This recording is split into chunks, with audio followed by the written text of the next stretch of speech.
Marami ang nagulat sa isiniwalat ng talent manager at showbiz insider na si OG Diaz tungkol sa estado ng relasyon ngayon ni Bea Alonzo at Dominic Roque. Matatandaang kamakailan lang ay ipinahiwatig ni OG sa pamamagitan ng kanyang panaginip na umano'y nagkabalikan na sina Bea at Dominic.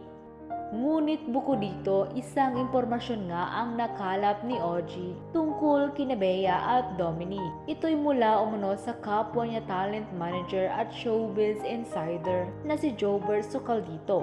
Sa kanyang vlog na Showbiz Update, isiniwalat nga ni OG ang narinig ni Jobert nang maka-Zoom meeting nito si Dominic.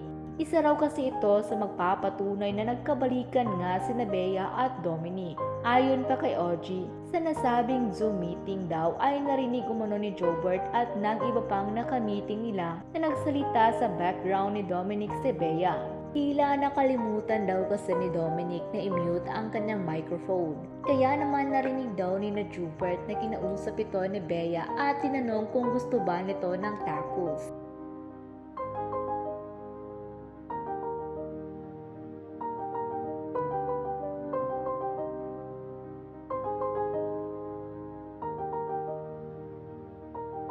Ngunit bukod dito, isiniwalat nga ni OG na narinig din niya na bago mag-Singapore si Bea at pumunta daw sa kanyang bahay si Dominic. At ayon pa kay OG, sa bahay ni Bea natulog si Dominic.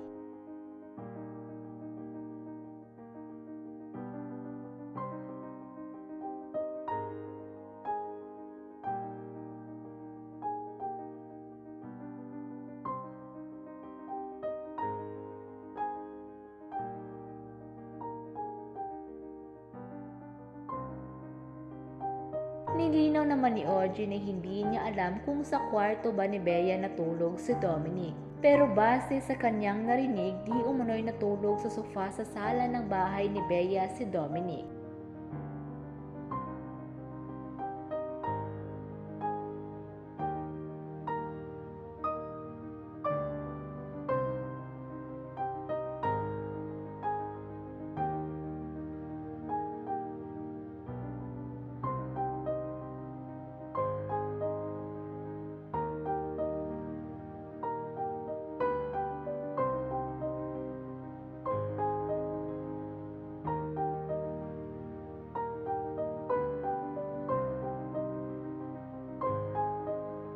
Sa kasalukuyan ay wala pa namang bagong pahayag sina Bea at Dominic tungkol sa tunay na estado ng kanilang relasyon.